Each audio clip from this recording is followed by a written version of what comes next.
Hola amigo, es un placer nuevamente poderte saludar a través de este medio. Nuevamente te doy la bienvenida a este canal. Y en esta ocasión otra vez te voy a pedir dos favores.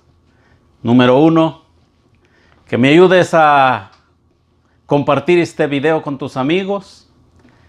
Y número dos, que te suscribas si no lo has hecho, para que de esa manera el evangelio que estamos predicando pueda llegar a otros que no lo conocen, pueda llegar a tus amigos, y de esa manera todos vayamos aprendiendo juntos de la palabra de Dios, juntos de las señales del regreso de Jesús.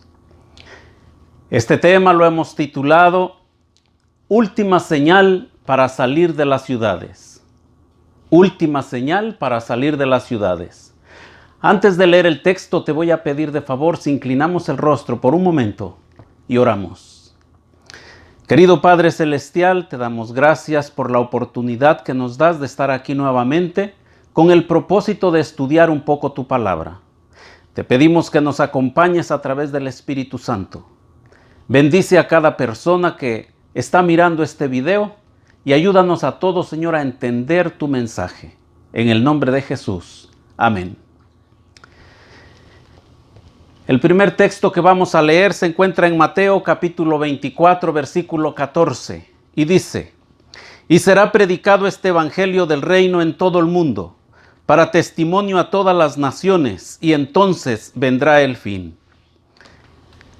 Hemos venido mirando a través de estos temas anteriores que hemos estudiado. Nos hemos dado cuenta que el Señor Jesús en Mateo 24 les dice a los discípulos las señales que iban a ocurrir antes de la destrucción de Jerusalén. Pero también hemos entendido que esas mismas señales ocurrirían justo antes del regreso de Jesús a esta tierra. En medio del dolor, en medio del sufrimiento, en medio del caos en el que está el mundo, Dios les manda, les envía a sus mensajeros para que prediquen el evangelio.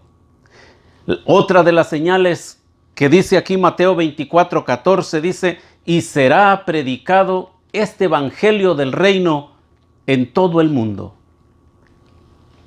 Al ver el dolor, el sufrimiento, la tristeza del ser humano, Dios no deja este mundo en la deriva. Dios no deja este mundo sin esperanza. Dios le envía el mensaje del evangelio. La palabra evangelio significa buena noticia. ¿Cuál es la buena noticia? ¿Cuál es el evangelio? La buena noticia es que estábamos perdidos, pero que Cristo Jesús, siendo Dios, se hizo hombre, vivió entre nosotros y murió en la cruz del Calvario para pagar tus faltas y las mías. Y de esa manera hay esperanza para este mundo. De esa forma hay perdón, salvación y vida eterna. Pero no solo eso. Jesús ahora está intercediendo en el santuario celestial por todos aquellos que se acercan al Padre en el nombre de Jesús. Y ese evangelio también debe llegar al mundo. Todos debemos saber que Jesús está interesado por salvar a la humanidad. Jesús está interesado porque tú seas feliz. Jesús está interesado en nuestra salvación. Y por eso envía a sus mensajeros para que prediquen el evangelio a todo el mundo. Pero también hay algo más en estas señales que vamos analizando que ocurren antes del regreso de Jesús.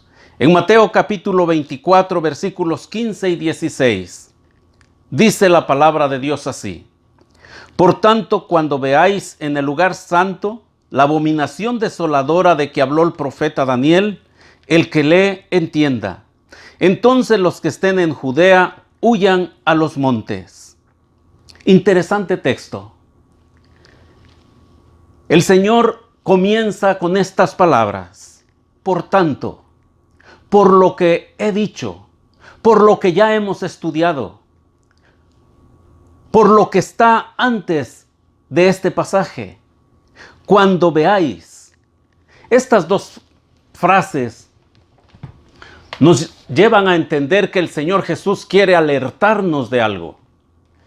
Quiere advertirnos, quiere darnos una advertencia y quiere llevarnos a tomar una decisión en un momento preciso. Cuando viereis en el lugar santo. Y aquí surge una pregunta: ¿cuál es el lugar santo? ¿Cuál era el lugar santo en los tiempos de Jesús? En Levítico 6:26 dice: el sacerdote que la ofreciere por el pecado, la comerá en lugar santo, será comida, en el atrio del tabernáculo de reunión. De acuerdo a este texto que está en Levítico, el lugar santo es el templo, es el santuario, donde el sacerdote debía de comer cierta clase de ofrenda, cierta clase de ofrenda que se ofrecía por el pecado. O sea que el lugar santo, cuando Jesús habla del lugar santo, en primer lugar se está refiriendo al santuario, al templo. Pero en el libro de Isaías 52:1 dice: despierta, despierta, vístete de poder, oh Sión. Viste tu ropa hermosa, oh Jerusalén, ciudad santa, porque nunca más vendrá a ti incircunciso ni inmundo. De acuerdo a este pasaje de Isaías 52:1, el lugar santo es la ciudad santa de Jerusalén. Entonces, cuando Jesús estaba diciendo, cuando viereis en el lugar santo, se estaba refiriendo al templo y se estaba refiriendo también a la ciudad de Jerusalén. En Lucas 21:20 se aclara esta parte de la mejor forma. Dice: pero cuando viereis a Jerusalén rodeada de ejércitos, sabed entonces que su destrucción ha llegado.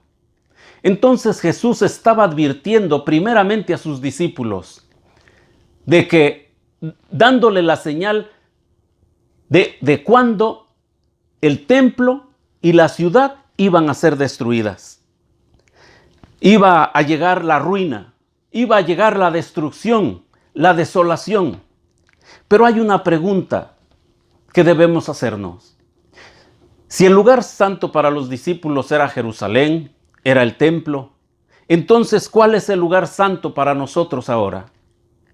Porque si este texto se aplica a nosotros, debemos hacernos esa pregunta para saber y poder llevar a cabo la actitud que Jesús quiere que hagamos, la actitud que Jesús quiere que tomemos.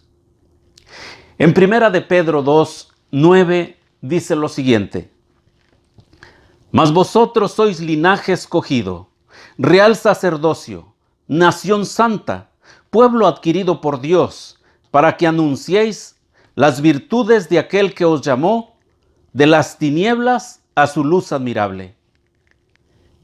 En este pasaje el apóstol Pedro le llama a la tierna iglesia de aquel entonces nación santa. Entonces, de acuerdo a este pasaje, ahora el lugar santo o la nación santa es el cristianismo, es la iglesia cristiana, aquellos que forman parte de la cristiandad, aquellos que han aceptado a Jesús como Salvador personal. Pero en aquel tiempo era el santuario, era el pueblo de Israel, era Jerusalén, y ahora es el cristianismo, de acuerdo a Pedro. Pero ¿habrá una nación que en la Biblia se pueda considerar como nación santa? ¿Como ciudad santa? Apocalipsis 13, versículo 11, dice lo siguiente: después vi otra bestia que subía de la tierra, y tenía 2 cuernos semejantes a los de un cordero, pero hablaba como dragón.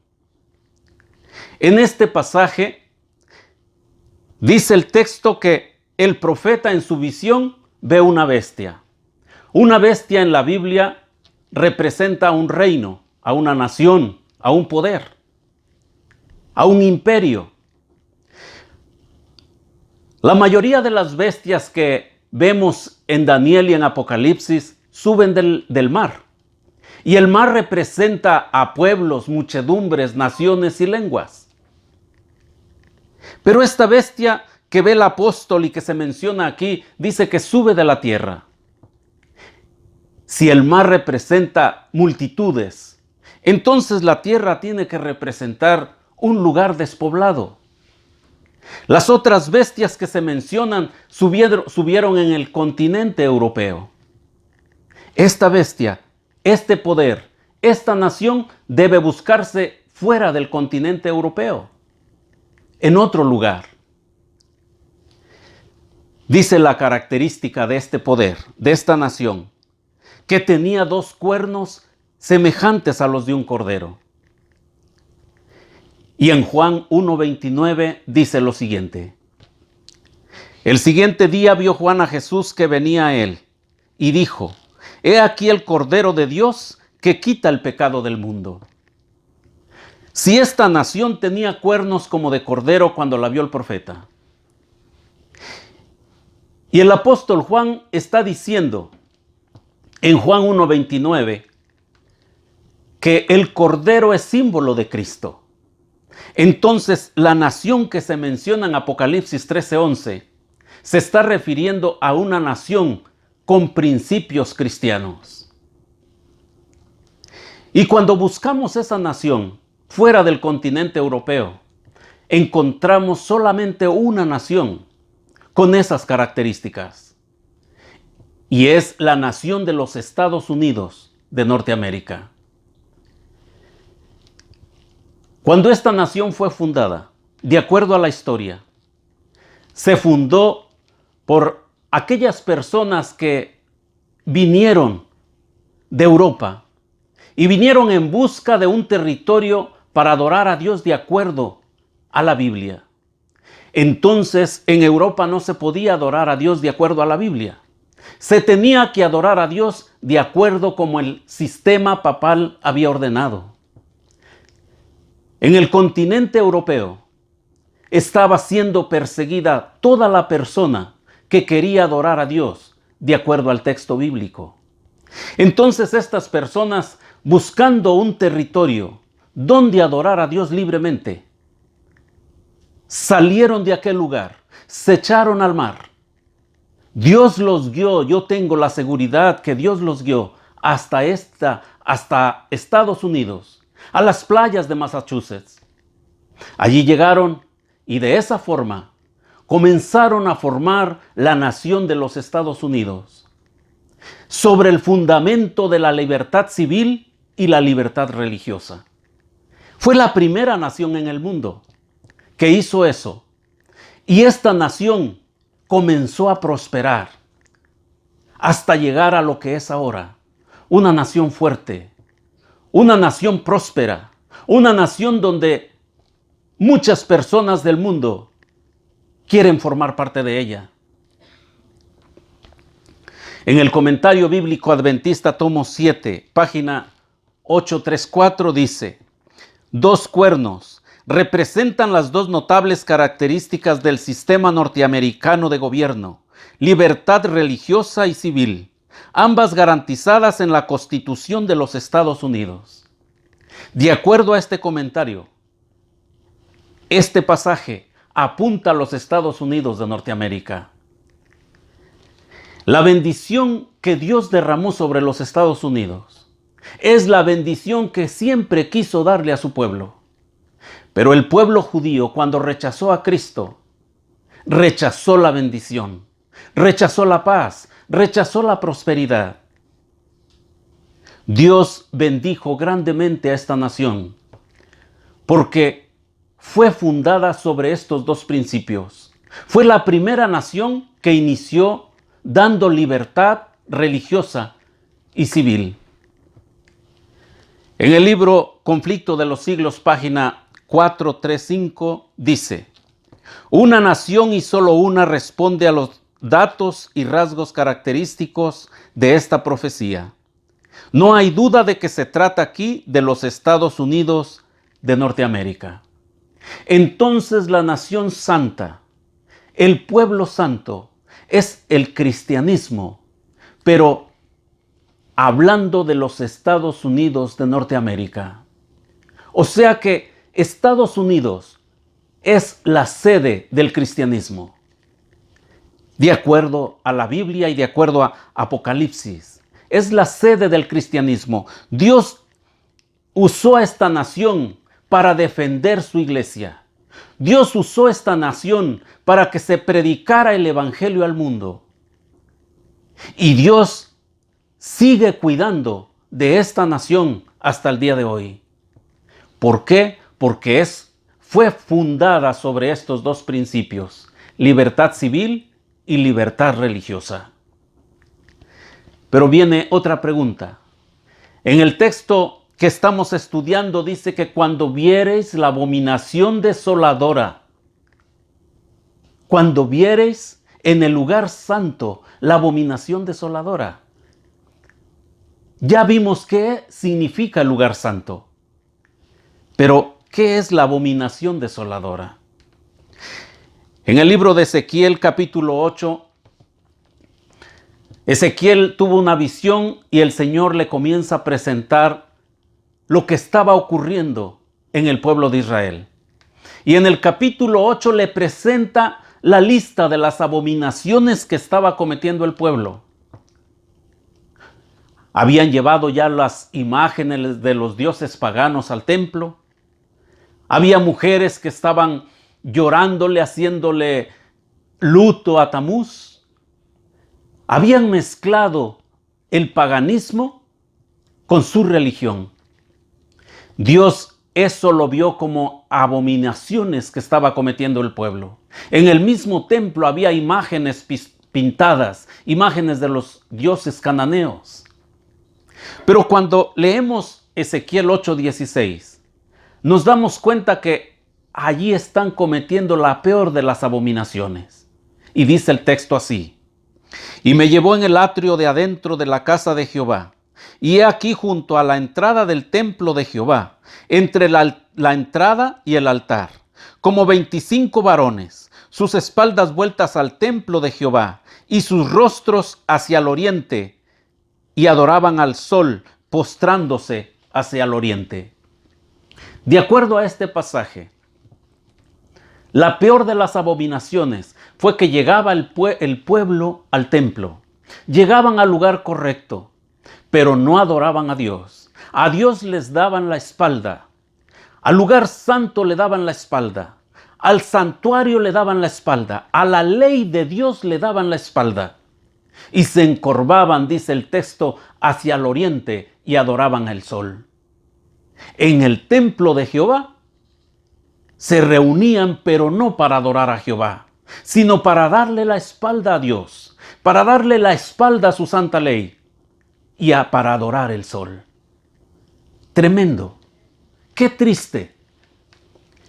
Y esta abominación, después de esto vino la desolación, que fue la destrucción tanto de la ciudad, del templo y del pueblo. Fue llevado esclavo por los babilonios. En los tiempos de Jesús, el pueblo judío rechazó a Cristo. Grande abominación. Y en el año 70, nuevamente llegaron los romanos y destruyeron Jerusalén. En el libro El conflicto de los siglos, página 22, dice: el gran pecado de los judíos consistió en que rechazaron a Cristo. El gran pecado del mundo cristiano iba a consistir en que rechazaran la ley de Dios, que es el fundamento de su gobierno en el cielo y en la tierra. De acuerdo a este pasaje, el gran pecado del del pueblo judío fue que rechazaron a Cristo. Pero el gran pecado del mundo cristiano iba a consistir en que rechazarían la ley de Dios. que es el fundamento del gobierno de Dios en el cielo y en la tierra. Y yo quiero aclarar algo aquí. No es que el cristianismo está rechazando toda la ley de Dios. Lo que está rechazando solamente la mayoría de los cristianos es el cuarto mandamiento de la ley de Dios, donde nos manda observar el sábado como día de descanso. Pero el mundo cristiano de hoy ha aceptado el domingo como día de descanso. Un día que es día común de trabajo. Un día que no recibió la bendición de Dios. Un día que Dios no santificó. Es el primer día de la semana. En Génesis 1 y 2 dice, Génesis 2, 1 y 2. Fueron pues acabados los cielos y la tierra, y todo el ejército de ellos. Y acabó Dios en el día séptimo la obra que hizo, y reposó en el día séptimo de toda la obra que hizo. Y bendijo Dios al día séptimo y lo santificó, porque en él reposó de toda la obra que había hecho en la creación. De acuerdo a este texto, el mismo Jesús, que es el creador de todas las cosas, cuando creó este mundo, inicia creando el domingo, el primer día de la semana. Termina su creación el sábado. El sábado termina la creación descansando, reposando, cesando, parando de crear. Y al mismo tiempo santificó el sábado y bendijo el sábado. Y cuando revisamos la Biblia, no encontramos un lugar, un texto donde diga que la santificación del sábado se transfirió al domingo. No encontramos ningún texto en la Sagrada Escritura que indique que la santidad del sábado fue transferida al domingo. Fue Jesús el que bendijo el sábado. Fue Jesús el que santificó el sábado. Fue Jesús el que reposó el sábado. Y cuando murió en la cruz, también reposó el sábado en la tumba de José. El domingo fue cuando resucitó, el primer día de la semana. Ese es el gran problema que tenemos hoy. Ver el domingo como lo que no es. Ver el domingo como día de descanso. Ver el domingo como el séptimo día de la semana, cuando es el primero. El texto de Apocalipsis dice que la bestia es semejante a un cordero, pero termina hablando como dragón. ¿Cómo es que termina hablando como dragón? En Apocalipsis 13, 16 y 17 dice, y hacía que todos, pequeños y grandes, ricos y pobres, libres y esclavos, se les pusiese una marca en la mano derecha o en la frente, y que ninguno pudiese comprar ni vender, sino el que tuviese la marca o el nombre de la bestia o el número de su nombre.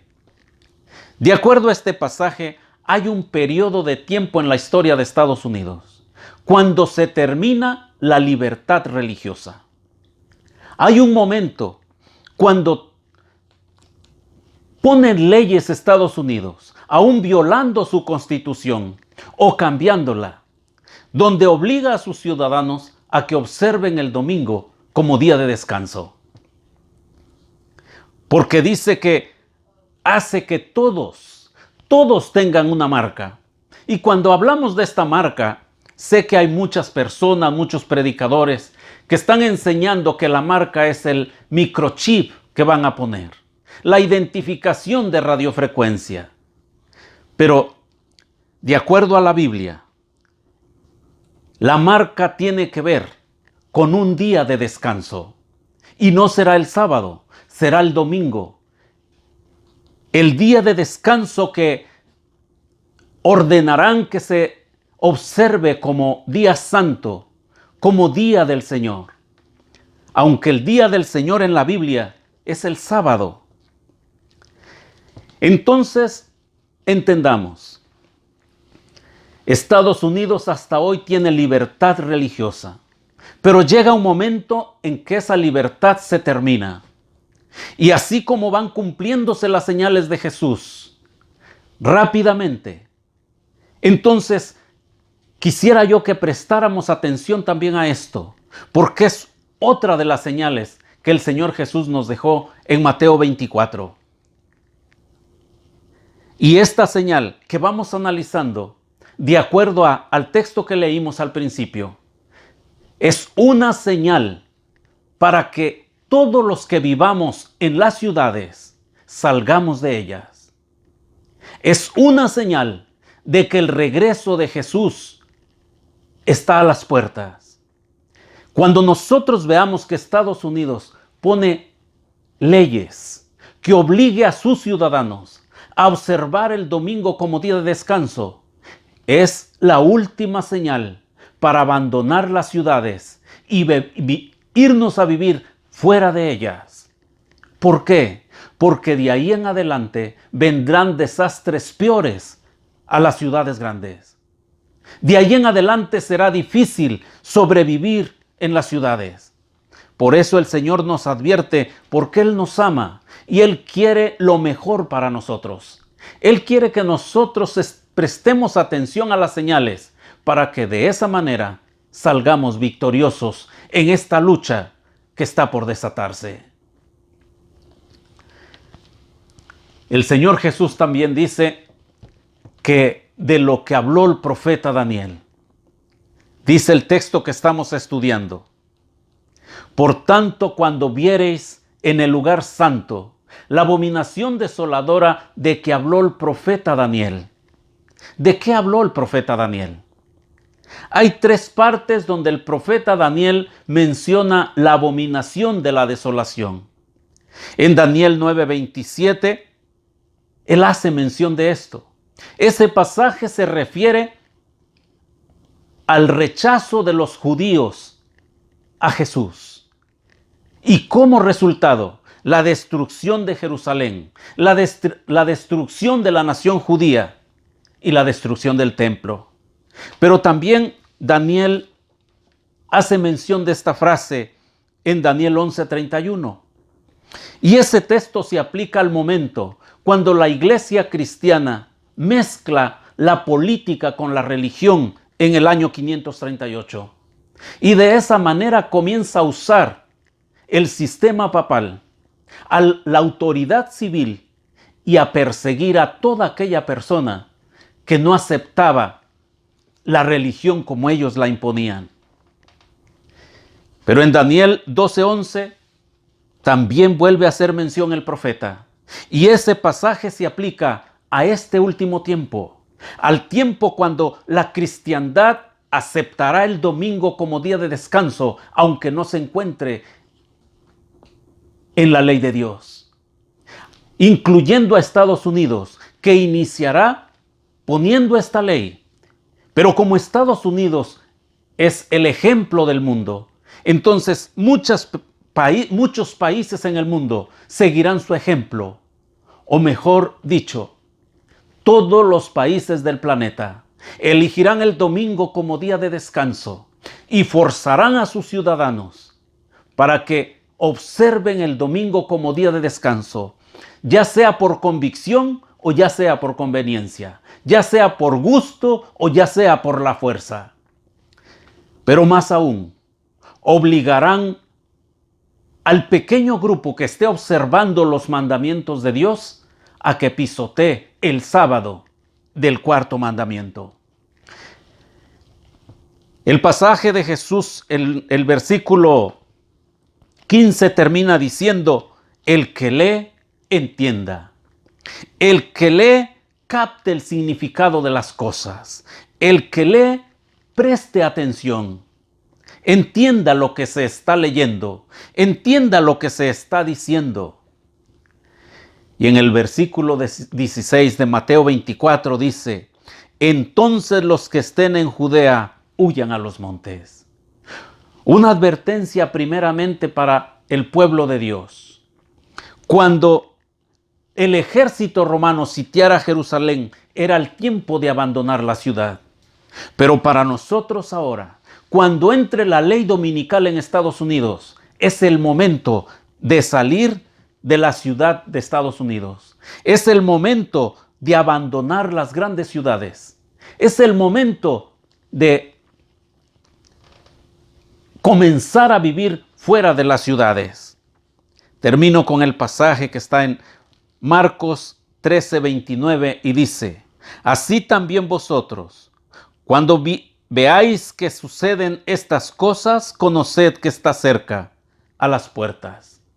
Así también vosotros, cuando veamos que en Estados Unidos está sucediendo esto, cuando veamos que Estados Unidos o en algún estado del país comienzan cambiando o violando la Constitución, es la última señal para salir de las ciudades. Es la última señal, es el último aviso que Dios le dará a su pueblo para que abandone las grandes ciudades y comience a vivir fuera de ellas.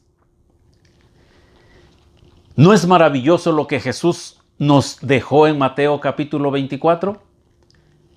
Yo lo veo de suma importancia. Por eso quiero que compartas estos videos con tus amigos. Por eso quiero que juntos continuemos estudiando la Biblia. Porque son de suma importancia estos temas para que podamos estar enterados de qué hacer y cuándo hacerlo. Porque el Señor Jesús nos va marcando las señales y nos va diciendo qué hacer. Y de esa forma, nosotros prepararnos y estar listos, no solamente para sobrevivir en esta tierra, sino para encontrarnos con el Señor Jesús personalmente, físicamente, y de esa forma permitir que Él nos traslade de esta tierra llena de dolor, de esta tierra llena de sufrimiento y de enfermedad, a una tierra mejor, a la patria celestial. Te voy a invitar de favor si inclinamos el rostro y oramos nuevamente para terminar. Querido Padre Celestial, gracias por tu palabra. Gracias por la claridad que hay en ella. Te pedimos de favor que nos ayudes a seguir estudiando, entendiendo, aprendiendo de ti. Y que nos ayudes a aplicar tu palabra a nuestra vida y a compartirla con otros. En el nombre de Jesús. Amén. Querido amigo, hemos llegado al fin nuevamente de este otro estudio. Nos vemos en el próximo video. Que el Señor te bendiga.